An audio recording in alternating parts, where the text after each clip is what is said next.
So this lady, Miss Kim, is in charge of the Girls on the Run. Tomorrow? Yeah, she's coming to Girls on the Run. Oh, I did not know that. So she's got her goater shirt on.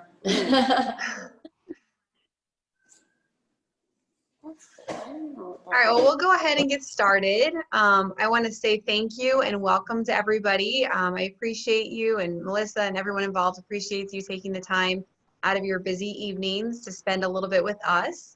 You know, I'm Kara Reynolds. I am a Women United member, and I love the mission of Women United, and I love the idea of supporting women in our circle of parents especially.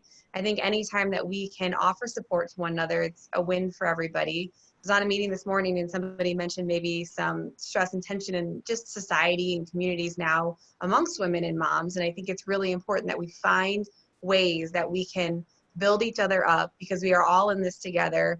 We have so many things that we have in common more than I think we have differences. So I think it's great when we take opportunities like this to really come together and find ways to support each other.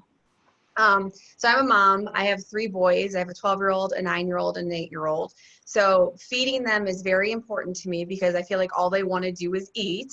And so tonight when we talk about cooking and having recipes that we can share with one another, again, I think it's great because a lot of us who either have children or are around children, nieces and nephews, you know, we see the interaction that food can have with the family and bringing each other together at the table where we can sit down and have a meal together and, you know, reflect on a day or a week or what happened that weekend or a baseball game or a dance recital. And so I just think it's so vitally important that, you know, food is the center of so much what we do. And so bringing us together to do this is great. The vision for tonight is really just to talk about some healthy food options. I know we've got 2 chefs that are, Melissa will talk about in a minute. But if you have questions, if you have suggestions, if you have thoughts, the chat box is to the right or hopefully on your screen somewhere you can find it. And Dawn is going to be moderating the chat box. So as she sees questions come in, she'll interrupt and bring them up. Also, I think there's like hand raising features on here that we might be able to use. So if you have something to add to the conversation, please do so. This is really about a community of women supporting a community of women. So all voices we want to have heard tonight. So I'm going to turn it over to Melissa. Thank you, Kara. Hi, everyone. I'm Melissa Hughes. For those of you who don't know me, I'm also a Women United member and also a working mom. I have 2 young daughters. They are 10 and 7 years old. So I struggle with the same things that all other working moms struggle with, and making sure that we have good food in the house and all of those challengings. It's real. So first, before we move on, I want to go ahead and thank the Women United sponsors that we have this year: Bayfront Health, McCrory Law Firm, Patrice Weston State Farm Insurance Agency, Riverside Realty Services, and Right Way Emergency Services, which is Kara. So thank you so much to our sponsors. We couldn't do what we do without you guys. Thank you. A little round of snaps. And I'm going to actually go ahead and introduce our cooks for this evening. We're going to start with Kelly. We have Kelly Froelich, and I have to slide over because I don't know if we've just got Kelly right now. Kelly Froelich. Kelly, what are you making for us tonight? Why don't you tell us again? Hi, so I'm not much of a chef, but this is just something that's easy prep, and kind of one of my go-to meals is spaghetti squash in the Instant Pot. So am I going ahead with the demo, or is this? Yeah, why don't you go ahead and get started? Okay. And if you wouldn't mind, so I especially, actually, to be honest with you, I have never prepared spaghetti squash. So any tips that you have, make sure to share those as you're going along the way, please. That would be great. Okay, so I have my trusty Instant Pot pressure cooker here, and a lot of people are afraid to use it, but I use it for all sorts of things. Hard-boiled eggs, potatoes, sweet potatoes. So those things are really easy to do. And so the squash, what I normally do is I prepare my own sauce, and I will make that either right before I do the squash or the day before. So today I did it yesterday so that I had it ready. And what's great about the Instant Pot is that it's no mess and you can do everything in one place. So I started yesterday with I used ground turkey breast, but you could use ground beef, and you can saute it in the inner pot and saute it a little bit, brown it, and then pour in all the other ingredients that you want. I just use a few cans of plain crushed tomatoes and add my own seasonings. I like it pretty spicy, so I add some crushed red pepper, and I use like a hot pepper olive oil when I'm sauteing the meat.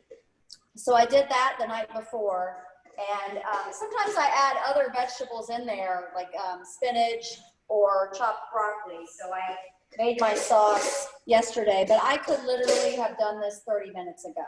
It takes about 30 minutes. When you cook the meat, it's actually only about 8 minutes, but you have to account for the pot to come to pressure. And then, I see your comment, Kim, the pot to come to pressure and then to release, but all in all, it's about 30 minutes. But what's great about it is whatever you're cooking in the Instant Pot, some people say, oh, it doesn't really save me that much time because you still have to account for this time. Well, it is a little bit faster than other ways you would do it, because for the spaghetti squash, for instance, I would have to bake that 45 minutes to an hour in the oven. And the Instant Pot process for it is, especially if you just cook something beforehand, it's probably less than 20 minutes. But whatever you're doing there, what's great about it is you throw it in and you seal the pot, and then you can go do other things. So that's the freedom of it, and the cleanup of it is it's all in one place. You're not getting your whole stovetop dirty. You don't have something over here and something over there. It's all in one place. So that's the real beauty and convenience of it. So I don't know, let me show you my sauce without spilling it. So I did add spinach to this one and ground turkey breast. So then the spaghetti squash, I probably need to grab another container.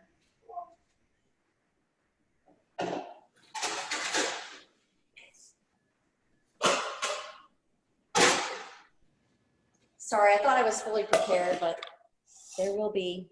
Oh, Kim wanted to know about the hot pepper olive oil. I'll put in a little plug for Fisherman's Village. This is from the olive oil shop up at Fisherman's, and this is the Bakludi green chili pepper olive oil, one of my favorites. I use it in all sorts of things.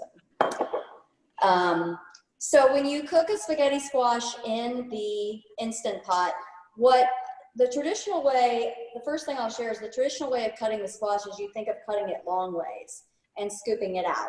A neat trick is, and I just have half here because it was a huge one, is you cut it this way. And so that does a few things. It helps it fit in the pot better. I'm gonna find my fork here somewhere. But what's cool about it is then this one is probably a little overcooked because you can see this is what it looks like inside. I haven't manipulated it other than it fell over when I was making sure it was ready to go for this demo. But then it comes out in rings, and you just scoop it out,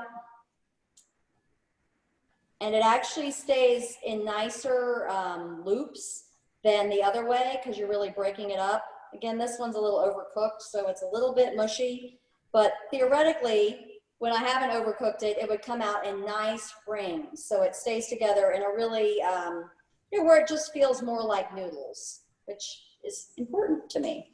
So I didn't do any separate seasoning for this, but you could. You could add some seasonings here, and then, but what I'll do is I'll just pour the sauce on it, sprinkle some Parmesan cheese, and it's good to go. And I usually, because this was such a huge squash, I did the other half last night and used some of the sauce. I can eat this for like 3 or 4 days. So that's just for me. My husband is allergic to squash, so my daughter will eat it sometimes, but I have to make the sauce a little bit differently. But that's what's great about it, is you can kind of separate it and tailor it to the different people in your family and what they like. But this would easily feed a family of 4 or 5 people for one meal. And then, for a smaller family, a couple meals with leftovers. So that's all I got. Any questions?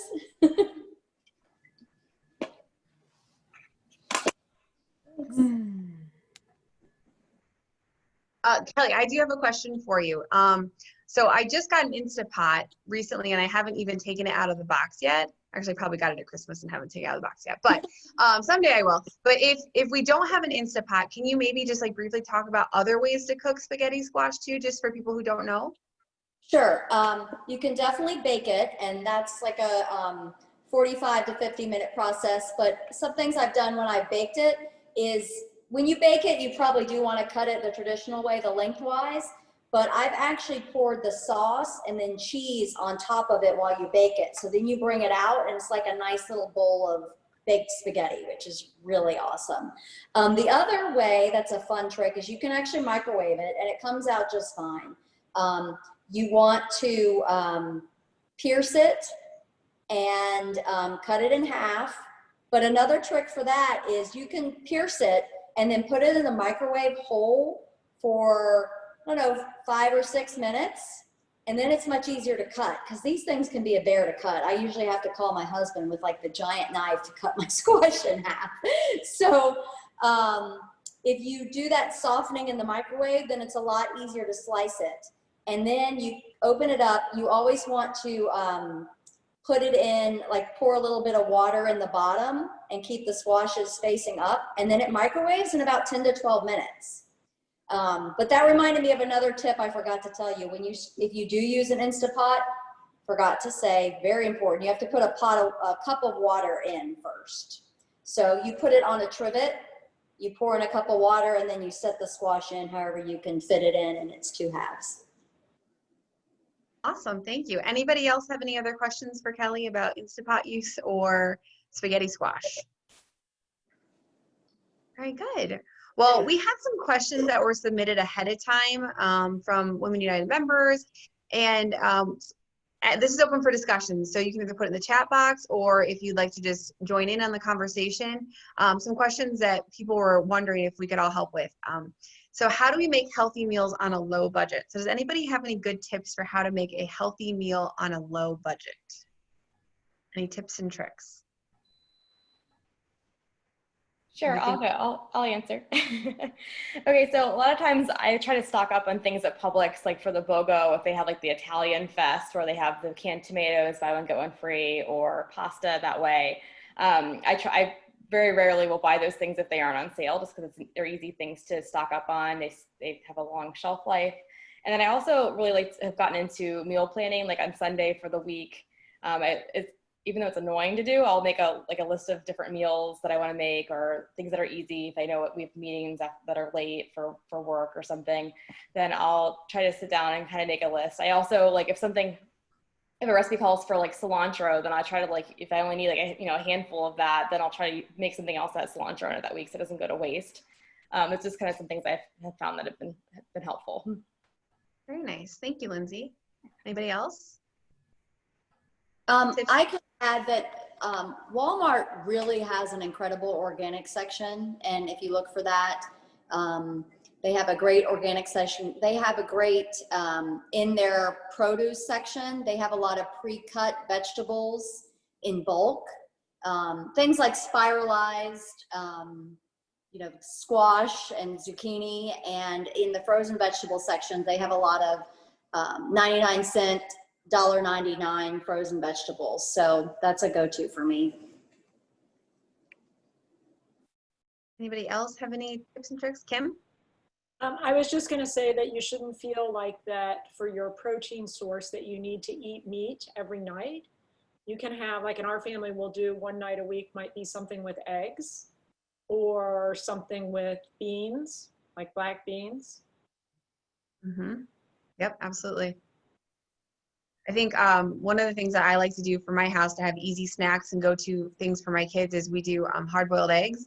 And most people think kids don't like them, and my kids devour them. So just another thing, if you make like a batch of 18 or 24 hard-boiled eggs at the beginning of the week and they sit in the fridge, sometimes it's a good snack for kids to nibble on, and a dozen eggs isn't too crazy expensive, especially when you're talking about snacks.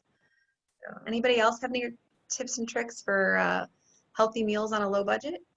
I think you don't need to make it overly complicated. I think you take what your family already likes, what you already have in your regular meal lineup, and try and add a little bit more of a vegetable that you like. So if you make some kind of chicken casserole that everybody loves, add some peas to it, throw a little bit of chopped up carrot or whatever. Just try and add a little bit more vegetable to what you're already doing, and try new things, and just don't try it in necessarily large quantities, because if you don't like it, then that's wasteful. But try something new periodically. We'll go to the store, and my youngest is 11, and he'll see some random item in the produce department that he's never tried, and we'll get one and we'll try it, and then so don't make it overly complicated.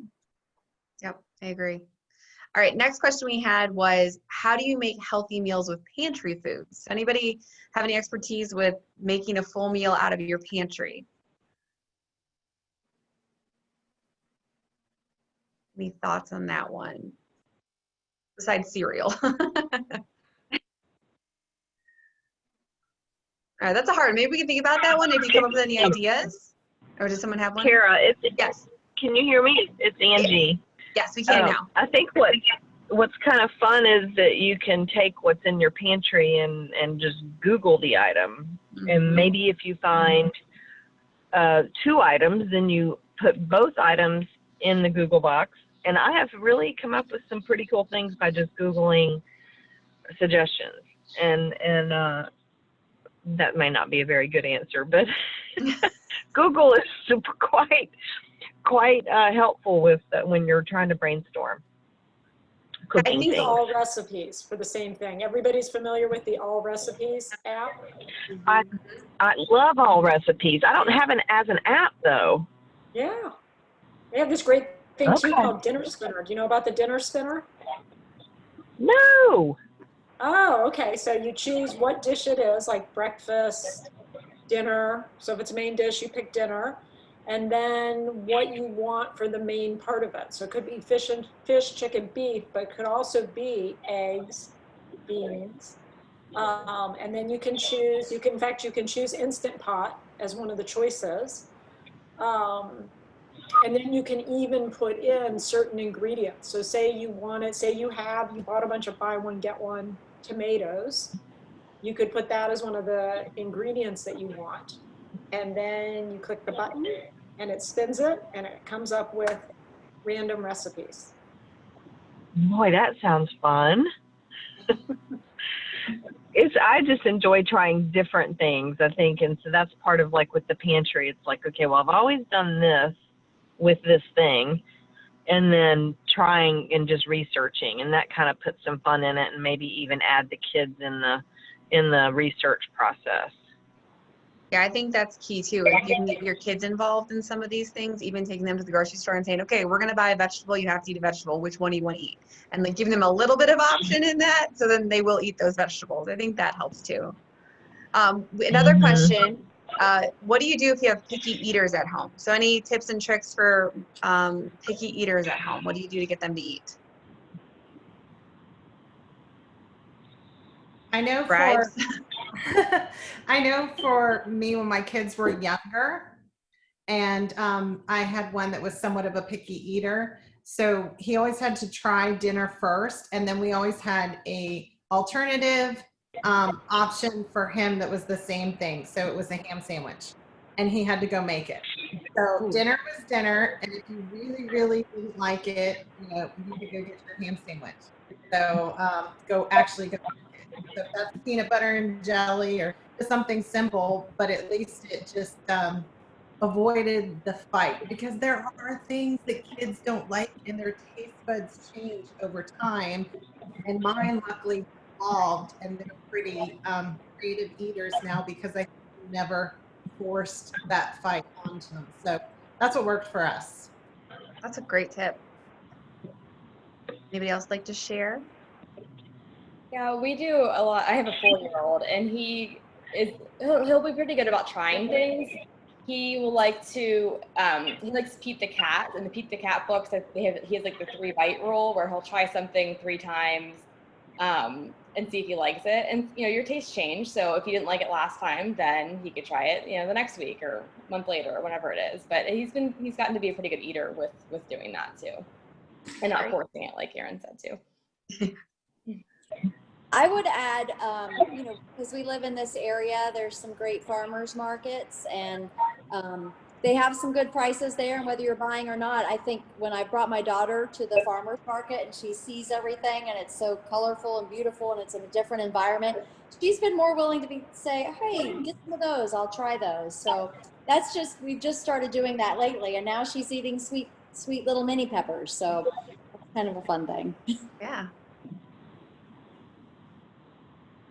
All right. Anybody else? Thoughts, ideas? And try things in a different way. Maybe they've had canned green beans and they didn't like the texture, but try cooking up some fresh green beans. Maybe they prefer that, and vice versa. They may prefer the canned, but trying different recipes, trying different ways of putting something together, a different sauce with it or without a sauce, maybe just sprinkle a little cheese on something, but giving them a variety so they don't always just have that one thought, that one experience, the one pizza cat moment. Like, I didn't like that. No, maybe you didn't like that, but maybe you like it this way. And at least it opens their eyes to that things have different flavors and different textures, not just that one memory you had at one time. I also used to add things to, you know, like vegetables to food that my son really liked, but he wouldn't necessarily recognize that there was that vegetable in it, you know, so it might be finely chopped broccoli in the spaghetti sauce, or, you know, something like that, even adding some small carrots chopped up into his macaroni and cheese that he loved. And he would see it, but he loved the macaroni and cheese so much that he didn't pay attention to that there was something else in it. So those kinds of things of disguising things and putting them in. Yeah, I think that's great. The cauliflower rice is one of my favorites, where if I'm making like chili or even like taco meat, because I put lots of seasoning and I kind of sauce up my taco meat, I put cauliflower rice in it, and my kids have never once known that it's there. They just think it's like part of the meal, and they just eat it without complaints. Now, if they knew it was there, they would not eat it. So I think what Diane said is great. Like, anytime you can hide a vegetable is definitely a way to go.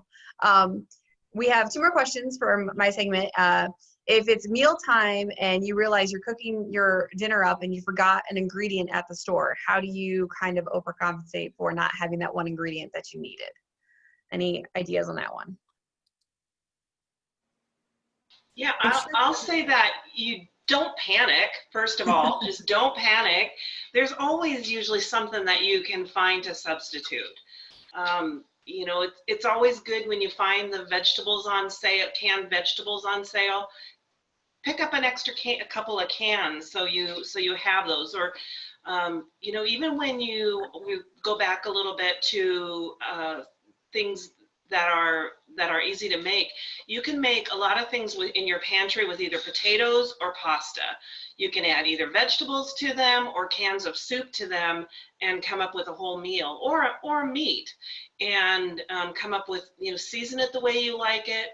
But you'll be able to find something, you know, most of the time in your pantry or in your freezer that you can substitute that would be similar.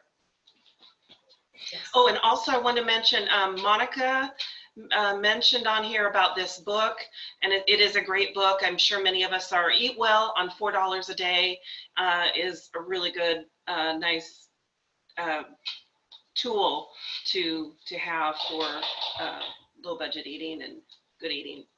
Yeah, that's a great suggestion. Okay, one more question from my segment, and it's, what is a good exercise routine or suggestion to do when you have children with you? So how do you work out when your kids are around?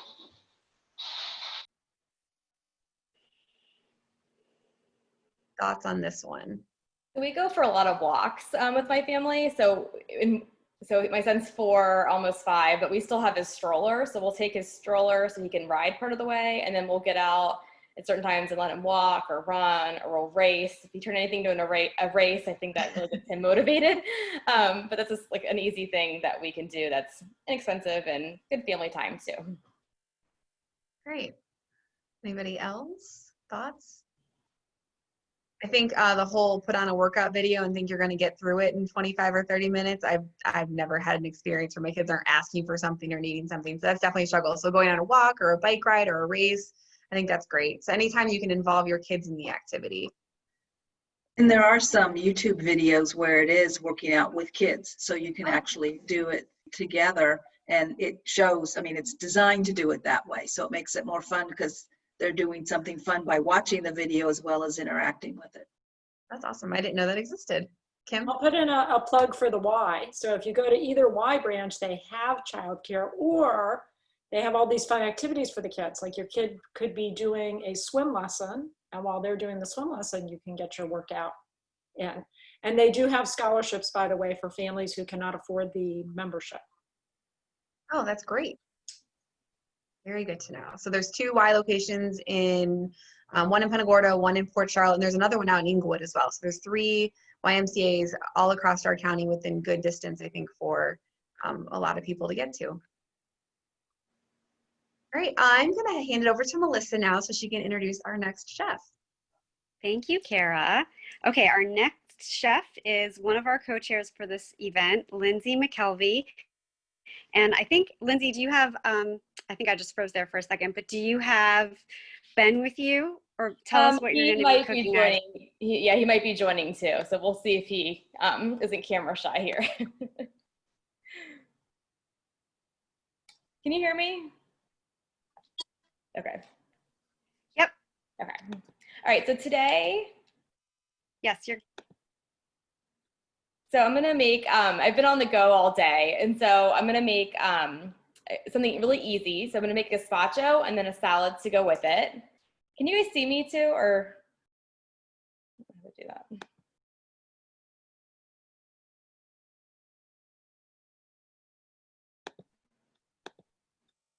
Okay, so I've chopped up some tomatoes. And so we're gonna start with those. I'm gonna put everything into a blender, so it's really, really easy. So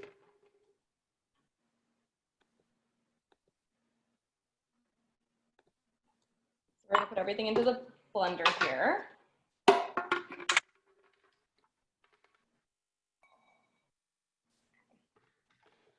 And then, so it's tomatoes, about 2 pounds of tomatoes. And then I've got red bell peppers that I chopped up too, so I'm gonna put those in. Just about one full pepper, seeded and chopped.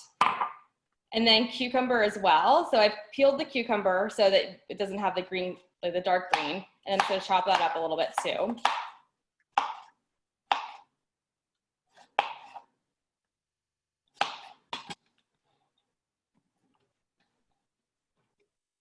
And so those are the vegetables. And then we're gonna add in a lot of olive oil. About half a cup, maybe a little bit more.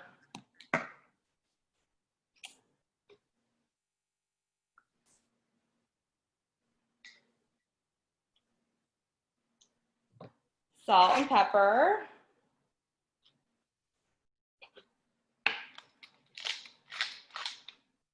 And then a little bit of apple cider vinegar too.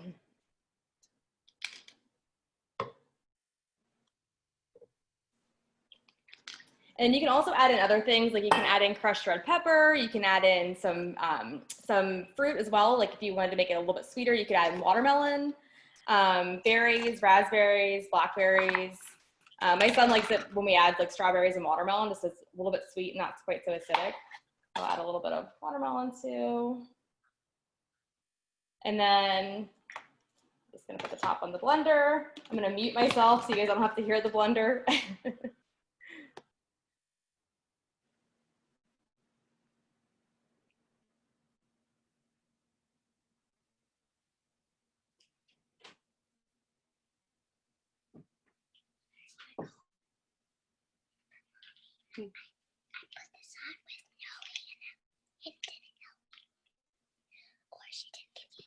Okay, so I pureed it, and so it's like soup consistency. And so I just put that into little bowls, and then also you can top it with some croutons or some Parmesan. So it's really, really easy meal. And then the other thing, which I'm not sure where my son ran off to, but one of his other favorite things to go with this is a goldfish salad. So basically it's just romaine lettuce.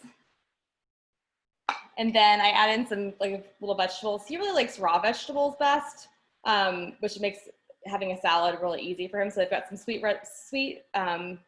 little peppers, and then some carrot sticks, some tomatoes, and then goldfish crackers, like kind of used as like croutons, basically. It's kind of fun. Get a couple of those. And then just like whatever dressing that your kid likes, so ranch or blue cheese dressing or his favorites. And that's kind of that'll be our dinner tonight. Sometimes we'll add bread or avocado toast or something easy with it too. That's it.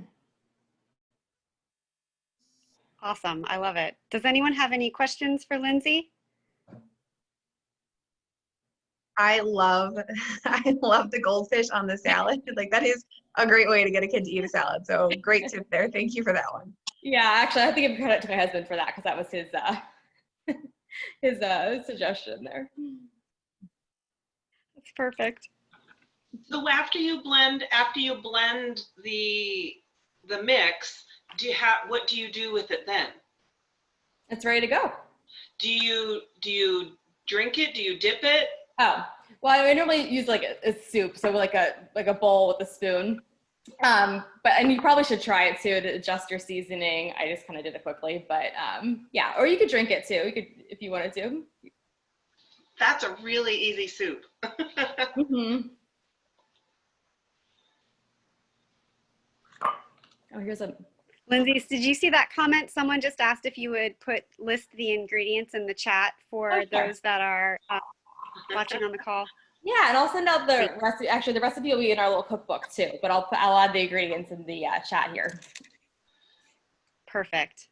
Definitely an easy go-to for a quick weeknight meal for sure. Thank you so much. You're welcome. Okay, well, if there are no other questions for Lindsay or comments about the gazpacho, I also have a list of questions that were submitted to us to chat about. And so now remember that this event tonight is specifically to support the Circle of Parents. And I'm sure that you guys are all familiar that these women have been facing a lot of challenges. And some of these questions really speak to those specific challenges that they are facing in their life right now. So the first one is, what kind of help or assistance is available to help mothers that have a felony record? Does anyone have any thoughts to share about local resources or anything that might be helpful? Help with a felony record as far as like with childcare or getting the felony expunged? I don't think you can get it expunged. Yeah, I think maybe both. Let me move on to I think that the next question actually kind of pairs with this one as well. What is the best way to clear this so that they can rent, buy a home, and obtain gainful employment?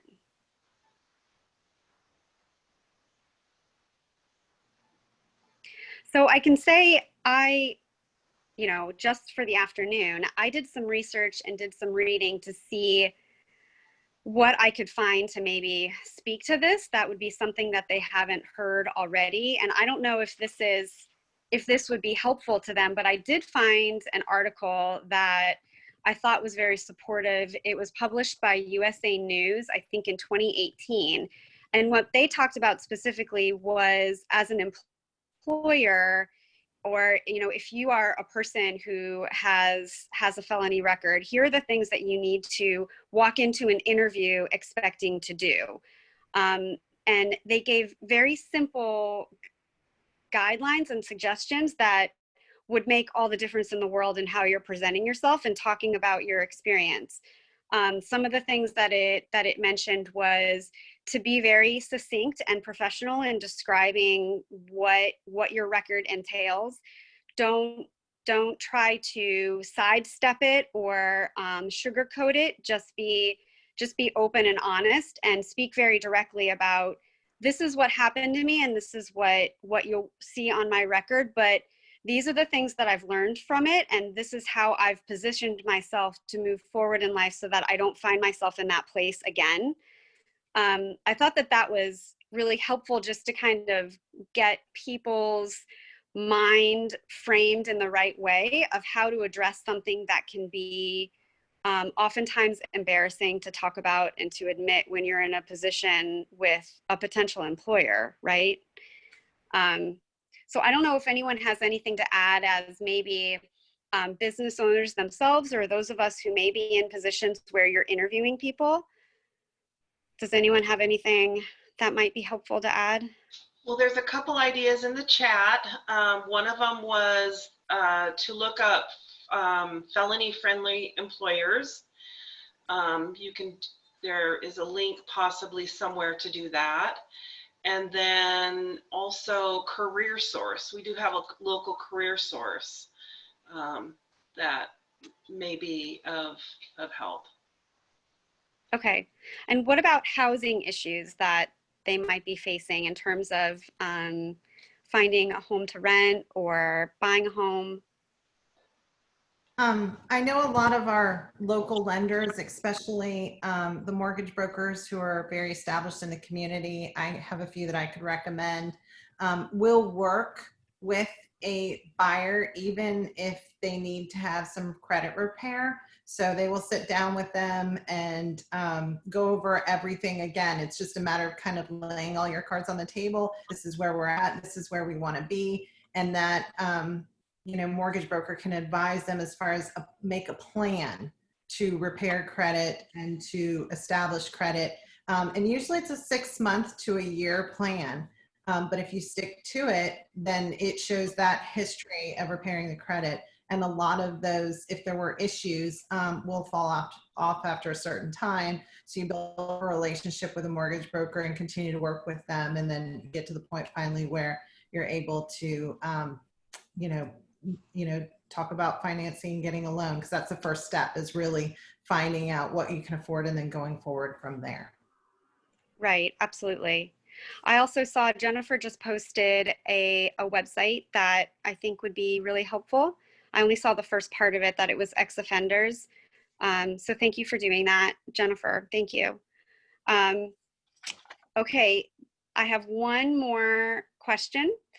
After recovery, many of us are single mothers. What are some recommendations for beginning to date again and bring new people around our children? Do any of you have any experience with going through something like that, or family members who maybe have that you could share?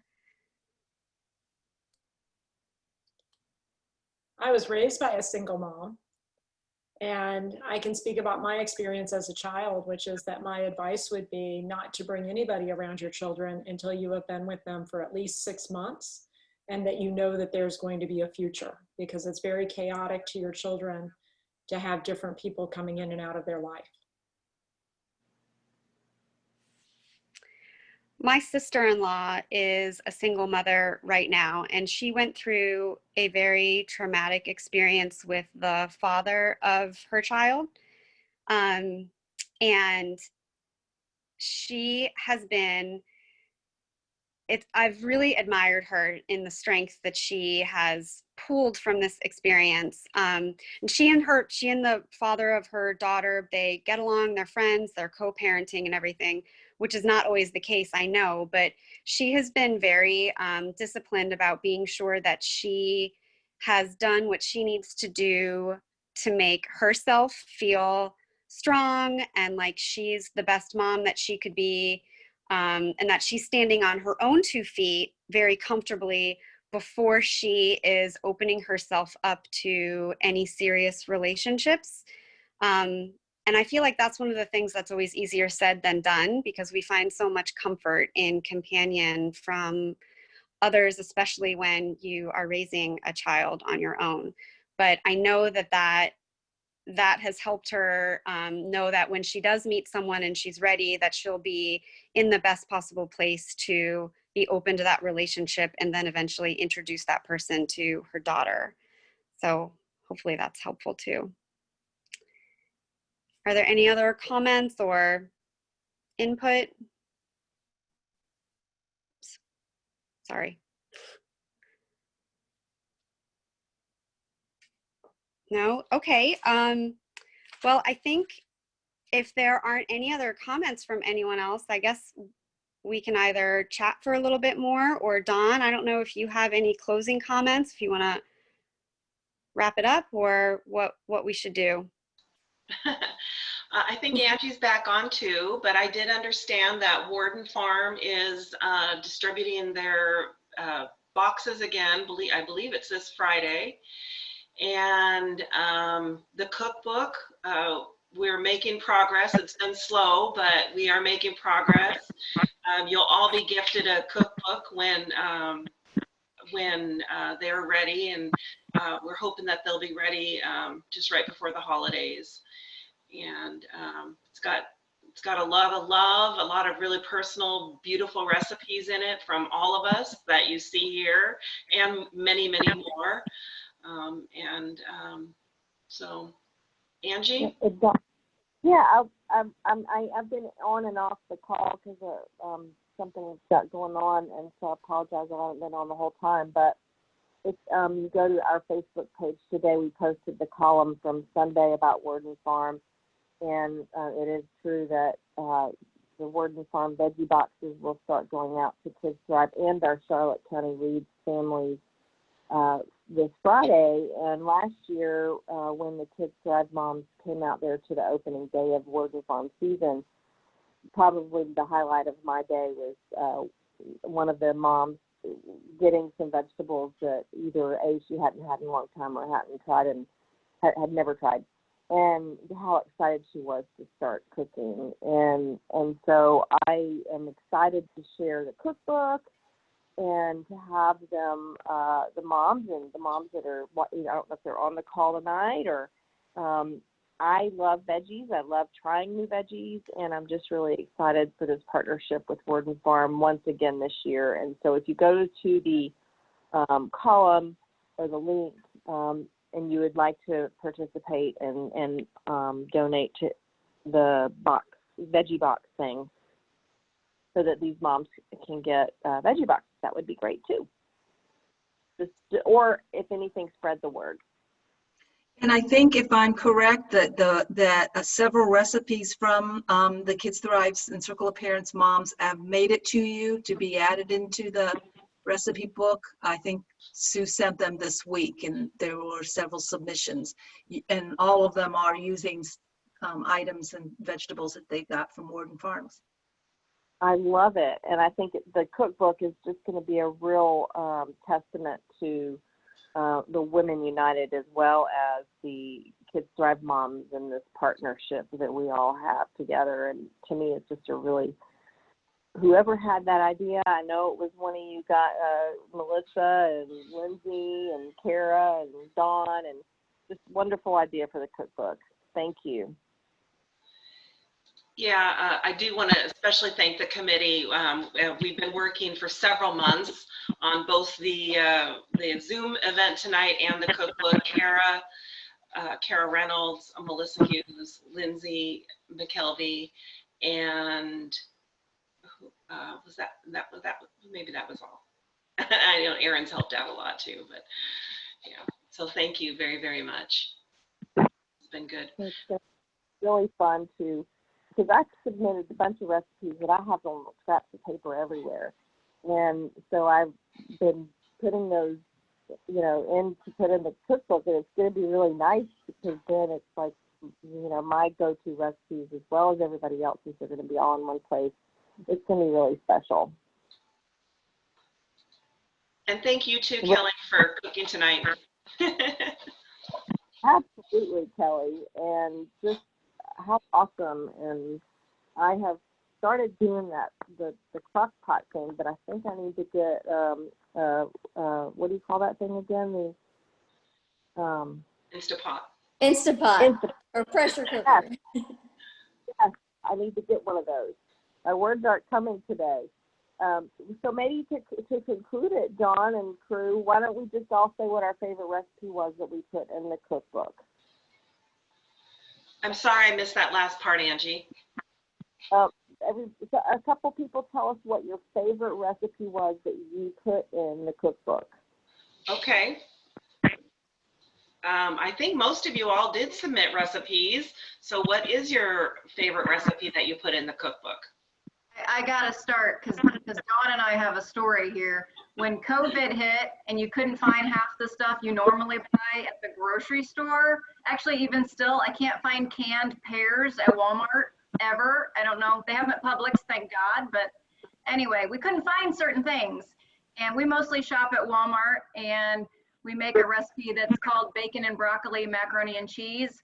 It's not actually macaroni, it's rotini. And no, rotini. We looked for rotini, I think 5 different times, and there was no rotini to be found. And I made an offhand comment about it at the office, and Dawn said, I have several boxes of rotini. Would you like one? So we did a black market COVID face mask deal where she gave me some rotini so we could make the bacon and broccoli mac and cheese because my family was craving it. And good Lord, I could not find rotini anywhere. Oh, it sounds wonderful. And I think of Dawn every time I make it now. See, Kara, that was my suggestion for the question of when you don't have something in your pantry, you need to make really good friends with a neighbor who has a stocked pantry. Because I'm fortunate to live next to someone that always has one of extra in their pantry, and I send the boys, and then the next time I'm at the store, I replace, or you find a good substitution. But Jennifer, I had the same thing happen. I had a friend put out a call for, what was it? We use Crystal Light lemonade, but her family loves Crystal Light sweet tea. And so we had a ton of it in our pantry that I don't use. And she put a call on Facebook. This is my husband's favorite drink ever. So I dropped off like, I don't know, 10 packages of the ones that make like a huge pitcher full. And so eventually I got some lemonade back in return when they came in stock. So COVID has taught us to rely on our neighbors more than we should, even in a non-COVID world. That's funny. I'll add that one of the recipes I added was from my daughter, and it kind of relates to some of the other questions in terms of like what's in your pantry and what doesn't cost a lot to make. It's Depression era peanut butter bread, and my daughter probably made, gosh, she's still going with it, and she keeps tweaking the recipe. She's 10. So it really got her into cooking, which was another great thing. But you can look up Depression era peanut butter bread. And the way that came about was it was in a time that there weren't a lot of things available. What was available and what was cheap. And so it's a lot of dry goods. So it may not be the most moist bread you would ever have, but it's pretty delicious. And so she started adding things like peanut butter chips and Nutella instead of the peanut butter, and she's had a lot of fun with it, but we had to draw the line at some point because of all the carbs. She wanted to make the bread like every 3 days because we all kept eating it. We're like, no, we're not making the peanut butter bread for another week at least. But that's definitely my favorite. Good. Ooh, it sounds good. I put yogurt bars in there, and it's like a granola crust. I actually use grape nuts and cornflakes as the crust with some brown sugar, I think, maybe. And then yogurt with blueberries, and then, top it off with a little bit of granola again. I absolutely love those bars. I added one of the recipes that I contributed was one for it's just like a chicken stir fry. And I think the recipe actually calls for maybe asparagus and broccoli. But what I loved about the recipe was that, number one, it taught me how to make a stir fry sauce from scratch with really simple ingredients, because I had never known how to do that. And I don't like I don't like how sweet some of the sauces that you can buy off the shelf are. It just, for some reason, they upset my stomach. So I like that. And it teaches you in the recipe how to kind of flash steam the vegetables so that they're not mushy, but they're not undercooked. And you truly have like a whole one pot stir fry. And so once I figured out the technique, then I was able to just add whatever vegetables I had on hand, like just broccoli or broccoli and carrots or peas, green beans, and you can change the meat. It's just really simple and flavorful. My kids hated it. I don't think they still won't eat it, but I love it and it's easy. So that's why. Good for me. Dawn, I have a question. Were the recipes that we were supposed to submit, were they supposed to be like budget, family friendly? Well, we sure got a variety of recipes. And so there are some that are, most of them are, and we also got a lot of tips. I know you included one with shrimp, I included one with shrimp, and we got a lot of good ideas from people that we were talking with, that, you know, where you can find shrimp for a good deal. Like Aldi's always has a good, you know, small packages of shrimp for a good price. I mean, I put my like special once a year meal is what I gave, which is a Martha Stewart recipe for a seafood stock pot. So, you know, with potatoes, corn, but mussels, clams, shrimp, and lobsters. But we only make that once a year for Father's Day. That's like my husband's special treat. We can always swap it out, Kim, if you'd rather. I mean, it depends on who it's going to. Well, you can add some. We can still have a couple of recipes added in there, Kim. I mean, that one's a good to have, and I did a she crab soup that we do once a year, and certainly it's, you know, crab meat. But I think send us a couple of ones that you would say that you would do on a budget. Okay. I especially liked that recipe, Kim, because I like your story, and it will go, you know, that will go in the book, that this is our special Father's Day. So I liked all the personal notes that you all sent, and so that was good. One of the recipes I sent in, it sounds very fancy and expensive, but it really isn't. And it's I don't know if you guys already talked about this, but it's one of my favorite places to find recipes. And it's from the Florida Department of Agriculture's website called Follow Fresh from Florida. And you can literally put in an ingredient and it will search that ingredient and give you recipes. And they're all very simple recipes with Florida ingredients. So whether it's vegetables or seafood or whatever, but they're trying to promote Florida fresh foods. And I know that, like, I always focus on cooking with whatever's in season at the time. And usually, you know, because it's on sale. So whatever's on sale and in season is going to be fresh and good. And the recipe calls for grouper, but really you can put any type of fish, scallop, shrimp, chicken. I mean, you could completely leave it meatless. We catch so much fish, so I'm always searching for good fish recipes. But it's on a bed of grits, and the sauce is really super easy to make, and it's just literally just tomato based with a little bit of bacon, chicken broth, a little bit of cream to make it creamy but not thick, and then some scallions to top it off. So it's like a tomato bacon gravy, and you cook your fish however you want. We try and bake it or broil it because obviously that's healthier, and then just put this sauce over grits, and it looks really super fancy, but it's not. It's a simple, very flavorful, and my kids love it. They ask for it all the time. So that's an easy one. So I did, I love rainy days, especially when it's on the weekend, because I like to have an excuse to like have a movie day when it's like kind of dark and gray out. And I always make homemade popcorn for our family when we do that. And so one of the recipes I submitted was for a cinnamon sugar popcorn. And so you just do like popcorn in the pan with the oil and you pop it on the stovetop, and then you mix a little salt, butter, cinnamon sugar, and it's like the best treat. And we just eat it like all day long. So it's not good for you, but it's delicious and it's super simple.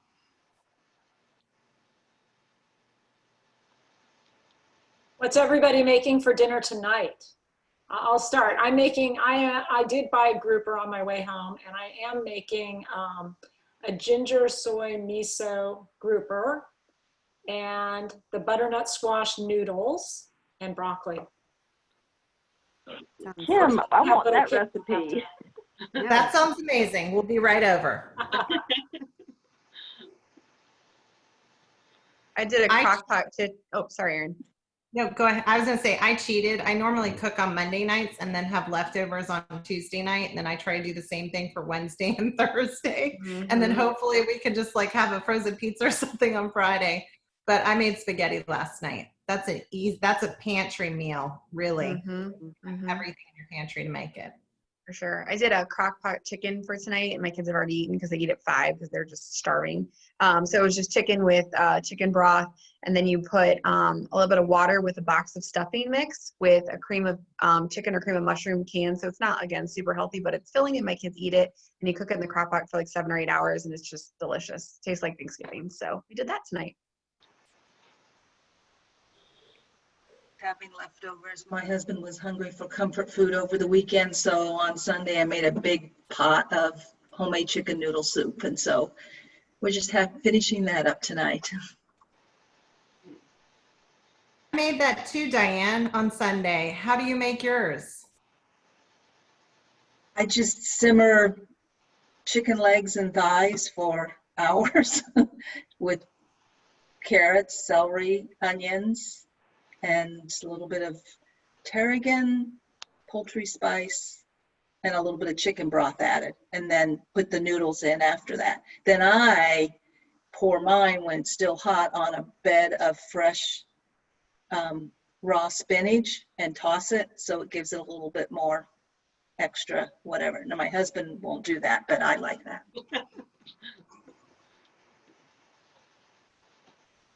I've been afraid to take myself off mute because my 1-year-old is running around me the whole time, and he's gonna scream at any second. So I'm just gonna pop on to say my husband has been awesome in cooking while I've been on here, and he made we like to do like a 1-pan thing with like meat and veggies, and you can buy like a seasoning packet that's kind of got, you know, different themes to it, and so it's got all the seasonings together, so I don't have to think about what seasoning to put on it. So we put like whatever, you know, chicken breast and veggies, potatoes, green beans, whatever, and we sprinkle the seasoning packet over it, and we put it on some foil on a cookie sheet in the oven, and it comes out, and it's delicious and easy cleanup, and fairly healthy. So I'm gonna mute myself again before my son runs out and screams in front of everyone.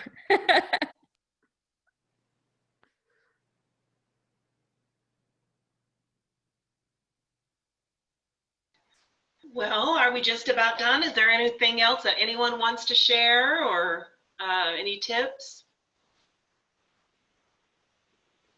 Well, thank you all very, very much for being on here. Thanks again to our hosts and our chefs.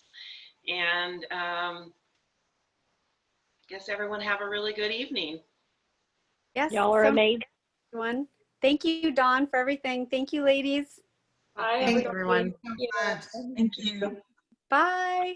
Bye. Thank you. Happy eating. Bye.